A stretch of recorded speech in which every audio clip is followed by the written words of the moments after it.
Assalamualaikum warahmatullahi wabarakatuh.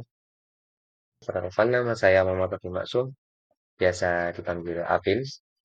Eh, NIM saya 2303021110042 dari Prodi Sastra Inggris. Eh, Untuk tema kali ini adalah yang pertama adalah proklamasi kemerdekaan, yang kedua Pancasila dalam pembukaan UUD 1945. Yang ketiga adalah rumusan Pancasila dalam sidang BPUPKI. Yang keempat adalah rumusan Pancasila setelah kemerdekaan. Proklamasi kemerdekaan adalah proklamasi pertama kali dicetuskan pada tanggal 17 Agustus 1945.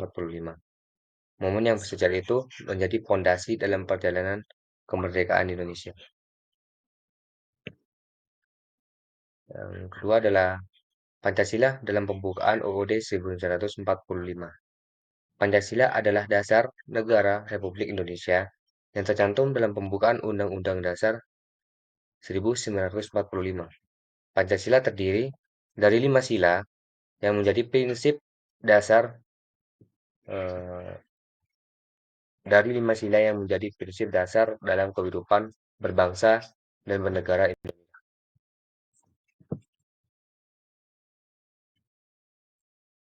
Untuk yang pertama adalah ketuhanan yang Maha Esa. Sila pertama menyatakan bahwa bangsa Indonesia percaya dan taat kepada Tuhan yang Maha Esa. Sila ini mengakui keberadaan Tuhan dan mengajarkan pentingnya menjalankan kehidupan yang berdasarkan ajaran agama. Yang sila kedua adalah kemanusiaan yang adil dan beradab. Sila kedua menekankan pentingnya menghormati dan menghargai martabat serta hak asasi. Sila ini mengajarkan untuk memperlakukan semua orang dengan adil dan beradab tanpa diskriminasi. Untuk sila yang ketiga adalah persatuan Indonesia. Sila ketiga menegaskan perlunya persatuan dan kesatuan dalam kehidupan masyarakat, berbangsa, dan bernegara. Sila ini mengajarkan pentingnya menjaga persatuan, menghormati perbedaan, dan bekerja sama dalam mencapai tujuan bersama. Dan sila keempat, kerakyatan yang dipimpin oleh hikmat, kebijaksanaan dalam permusyawaratan, perwakilan. Untuk sila keempat menekankan pentingnya sistem demokrasi dalam menjalankan pemerintahan. Sila ini mengajarkan bahwa kekuasaan negara berada di tangan rakyat dan dijalankan melalui mekanisme perwakilan dan musyawarah. Sila kelima, keadilan sosial bagi seluruh rakyat Indonesia. Sila kelima mengajarkan pentingnya mewujudkan keadilan sosial bagi seluruh rakyat Indonesia. Sila ini menekankan perlunya memperhatikan kesejahteraan sosial, mengurangi kesenjangan sosial, dan memberikan perlindungan kepada masyarakat yang lemah. Untuk materi yang ketiga adalah rumusan Pancasila dalam sidang BPUPKI. Rumusan Pancasila dalam sidang BPUPKI adalah hasil dari diskusi dan perumusan yang dilakukan oleh Badan Penyelidik Usaha Persiapan Kemerdekaan Indonesia yang bisa disingkat dengan BPUPKI pada tahun 1945. Sidang BPUPKI merupakan forum yang bertujuan untuk membahas dasar negara Indonesia yang akan diatur dalam naskah konstitusi. Dalam sidang BPUPKI, terdapat beberapa perumusan Pancasila yang diajukan oleh para anggota BPUPKI. Namun perumusan yang paling dikenal dan diterima secara luas adalah perumusan yang diajukan oleh Insinyur Soekarno. Rumusan Pancasila yang diajukan oleh Insinyur Soekarno.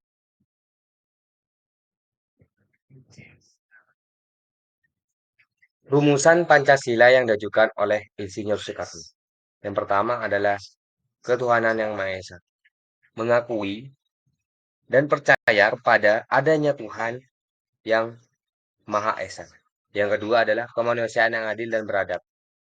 Menghormati dan menghargai martabat serta hak asasi manusia, serta menjunjung tinggi nilai-nilai kemanusiaan.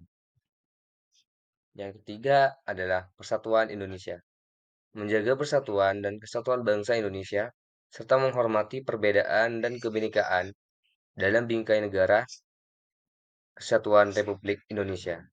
Yang keempat adalah kerakyatan yang dipimpin oleh hikmat kebijaksanaan dalam permusyawaratan perwakilan, yaitu menjalankan pemerintahan berdasarkan prinsip demokrasi yang mengedepankan musyawarah dan mufakat dalam pengambilan keputusan. Yang kelima, keadilan sosial bagi seluruh rakyat Indonesia. Mewujudkan keadilan sosial, mengurangi kesenjangan sosial, dan memberikan perlindungan kepada masyarakat yang lemah. Eh, yang, untuk yang materi yang terakhir adalah rumusan Pancasila setelah kemerdekaan. Setelah kemerdekaan Indonesia, rumusan Pancasila yang diajukan oleh Insinyur Soekarno dalam sidang BPUPKI tetap menjadi dasar negara Indonesia. Namun, terjadi beberapa perubahan dan penyempurnaan dalam rumusan Pancasila setelah kemerdekaan. Pada tanggal 18 Agustus 1945, sehari setelah proklamasi kemerdekaan, Panitia Persiapan Kemerdekaan Indonesia (PPKI) membahas dan mengesahkan naskah rancangan Undang-Undang Dasar Negara Republik Indonesia. Dalam naskah tersebut, rumusan Pancasila mengalami sedikit perubahan dan penyempurnaan, yaitu rumusan Pancasila setelah kemerdekaan. Rumusan Pancasila setelah kemerdekaan Indonesia dihasilkan oleh Panitia 9 pada tanggal 22 Juni 1945. Pancasila menjadi dasar negara yang terdiri dari 5 sila, yaitu ketuhanan yang Maha Esa, kemanusiaan adil dan beradab, persatuan Indonesia, kerakyatan yang dipimpin oleh hikmat, kebijaksanaan dalam permusyawaratan perwakilan, dan keadilan bagi seluruh rakyat Indonesia. Sekian dari presentase saya kali ini. Untuk kesimpulan dari semuanya adalah proklamasi kemerdekaan pada 17 Agustus 1945 menandai kemandirian Indonesia dari penjajahan Pancasila sebagai dasar negara disepakati dalam pembukaan UUD 1945, menegaskan nilai-nilai seperti ketuhanan, kemanusiaan, persatuan, kerakyatan, dan keadilan sosial. Sidang BPUPKI pada 1 Juni 1945 menjadi awal perumusan Pancasila dengan mengintegrasikan nilai-nilai kebinekaan dan persatuan nasional. Setelah kemerdekaan, Panitia 9 menghasilkan rumusan Pancasila yang menjadi dasar negara Indonesia, mencerminkan prinsip-prinsip demokrasi, peradilan, dan persatuan. Telah berakhirnya persentase saya pada kali ini. Terima kasih. Assalamualaikum warahmatullahi wabarakatuh.